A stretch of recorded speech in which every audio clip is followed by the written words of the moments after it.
At the start of the movie, Asli is on her way to work. She meets Cenk, the company's lawyer, when she gets there, and their conversation shows that they are dating. Then Asli goes to Nazmi's office and finds him having a conversation with his dad, Arif. It is clear that Nazmi, Arif, and Asli work together in the company.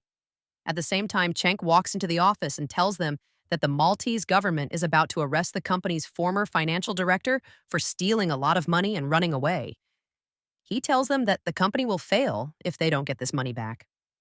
At that moment, Cenk shows them plans for a fancy hotel and suggests that they build it on the company's beachfront land. His argument is that this project could help the company's finances and make up for the losses. Asli likes the idea, but Arif has a big problem with it. Ege, Nazmi's son and the fourth partner in the business, might not like the plan.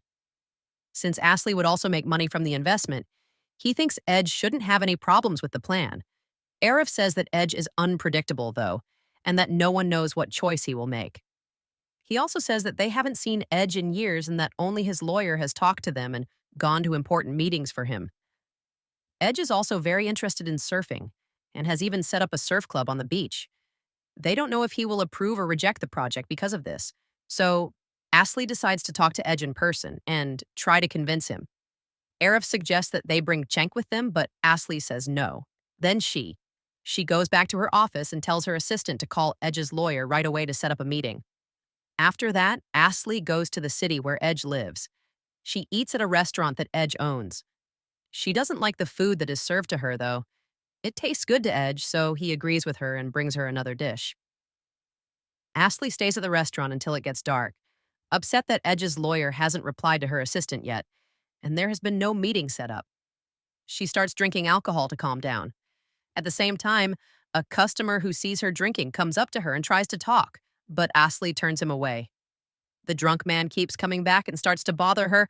At that very moment, Ege steps in and takes the man away from Asli. Asli thanks Ege, and the two of them start to talk. Neither of them tells the other who they really are, though. Ege takes her to her hotel at the end of the night. The next day, Asli's assistant calls her to let her know that they were able to set up a meeting with Ege at the surf club. Asli goes there right away. Ege knew who she was from the start, but he didn't say anything. When she saw Ege, she realized this. Ege tells her that yesterday wasn't the right time to talk about it when she asks him why. This doesn't bother Asli. He gets right to the point. She talks about how bad things are for the company and introduces the hotel project, telling Ege that it will make a lot of money. Asli gives Ege the contracts so that he can sign them. He then tries to change his mind. But Ege says that this spot has been important to him his whole life, and that building a hotel here would ruin its beauty. Even better, he doesn't want to stop surfing under any circumstances. Asli tries to persuade him that the location won't be changed and that they've even built a surf club into the hotel that Ege can run himself. Ege is adamant about his choice, though, and tells her that their meeting is over. Asli is angry and upset, so she leaves and tells her assistant to find out everything they can about Ege. She wants to find a weakness in him, like not paying his taxes or getting the right permits for his club and restaurant, so she can get him to sign the contract. Asli comes up to Ege the next day and takes him to another piece of land by the water. She gives him this piece of land in exchange for the one where his club is now built. She tells him that he can open a new club and keep teaching surfing there. Ege, however, turns down her offer again, leaves quickly, and drives back to his club right away. Asli doesn't give up, though, and goes back to see Ege the next day.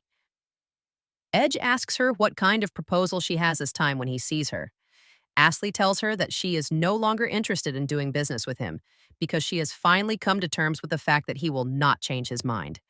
She says that the only reason she's here now is to ask Ege to teach her how to surf. Ege is shocked by her request and tells her to leave him alone because he doesn't have time for such silly games. Asli, on the other hand, says she really does want to learn. Ege calls a club teacher at that very moment and asks him to teach Asli how to surf. He then walks away. Asli feels let down when she realizes that her plan didn't work and goes back to her hotel. The next scene shows Asli's assistant calling her to tell her that they haven't found any proof against Ege. They say that he follows all the rules, that all of his papers are valid, and that he always pays his taxes on time. After work that night, Ashley goes to Edge's restaurant and tries to talk to him about cooking. Edge tells her, though, that he knows exactly what she's up to. Ashley tells him that all she wants to do is talk to him and get him to teach her how to surf. Edge refuses, though, and shuts the kitchen window without saying a word, ending the conversation. The next day, Edge sees that Yamin, his friend and assistant, looks upset. Yamin tells him that his wife, Yasmin, wants to get a divorce when he asks him why. Edge talks to Yasmin and tells her that Yasmin is very upset and asks her to think again about her choice. But Yasmin says that she knows it's not her fault and that she can't take it any longer when Yamin makes mistakes. Edge tells her that Yamin knows he was wrong and has changed for her. Yasmin says she will think about it again at some point. Edge calls his friend Yilmaz, who lives in Malta, the next day. It turns out that Edge has been looking into the company's theft case behind the scenes. He ends the call, though, as soon as he sees Ashley coming back. He then takes her to the shore to teach her how to surf for the first time.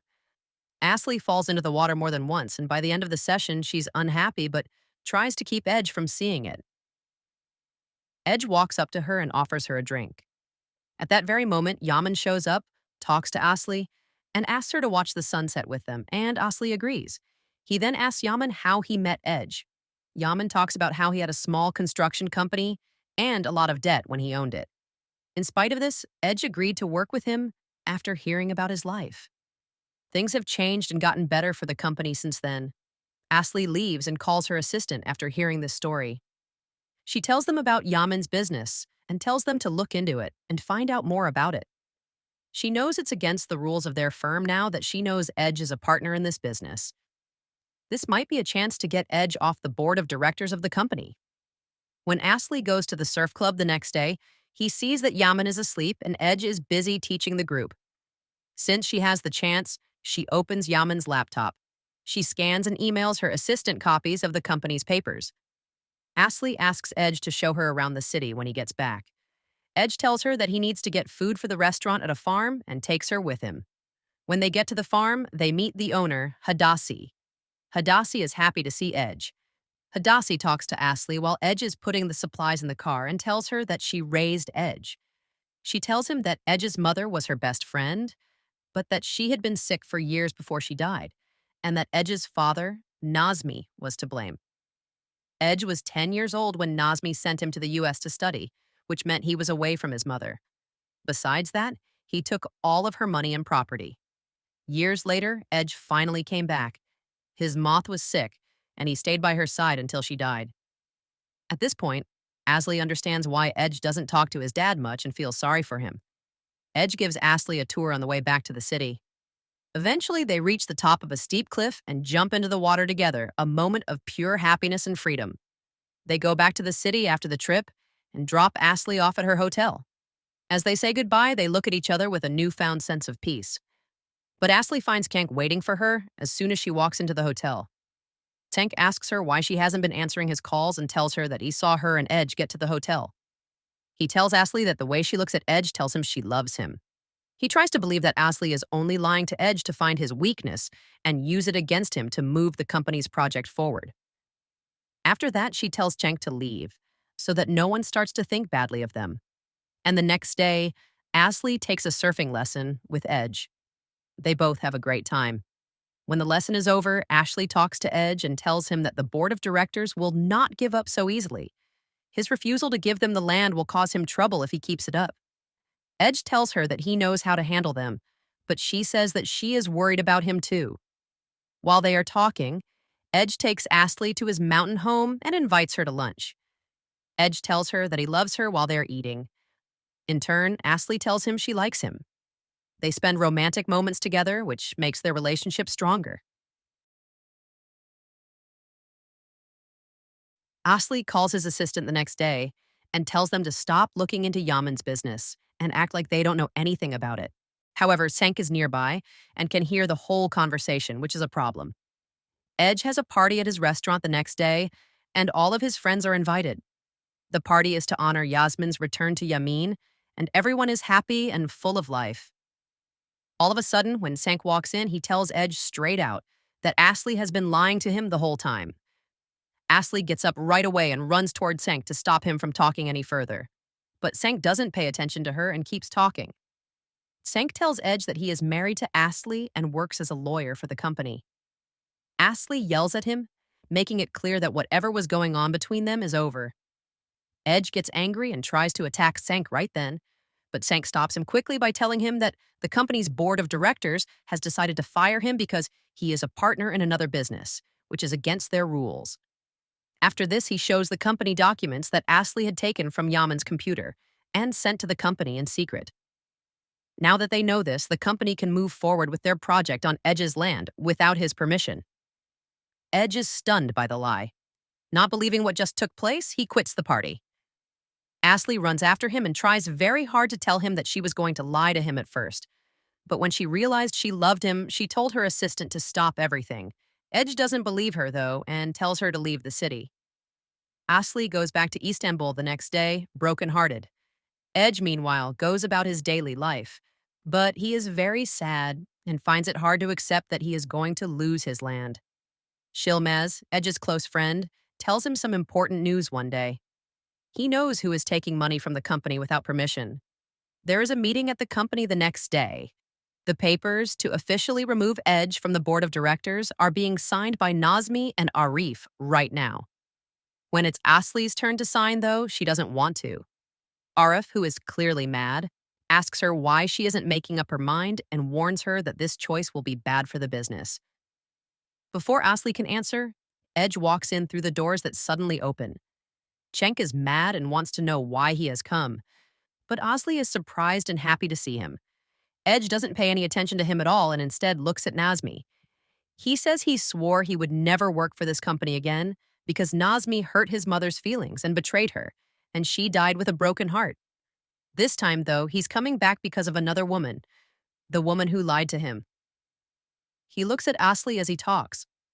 In a fit of anger, Cenk tries to get security to take Edge out of the building. Edge stays calm, though, and tells him with confidence that he will be the one kicked out.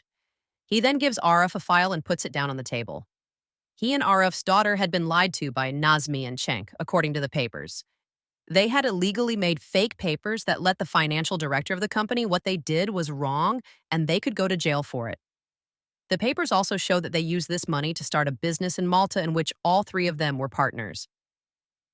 Cenk grabs the file and tries to deny everything, but Arif looks at the proof carefully and sees that Edge is telling the truth. At this point, Edge says something shocking. He says he will use his own money and property to save the company, but there is one catch. Asli needs to be made chairwoman of the board. Only she will be able to make decisions. He says very clearly that he will never, ever go back to the company himself. As Edge walks away, Arif, who is mad at Nazmi and Cenk, tells them they are going to jail soon for fraud and theft. Asli feels better and is pleased with how things turned out. Following a few days, Yaman walks up to Edge at his restaurant and tells him that a customer is waiting for him. Edge walks over to see what's going on and finds Asli waiting for him. He walks up to her and immediately asks her to marry him. Asli says yes with a happy smile. This sweet scene at the end of the movie makes me cry. How did you like the explanation of this movie? Let us know below in comments. And don't forget to like and subscribe to our channel, Cinema Unplugged.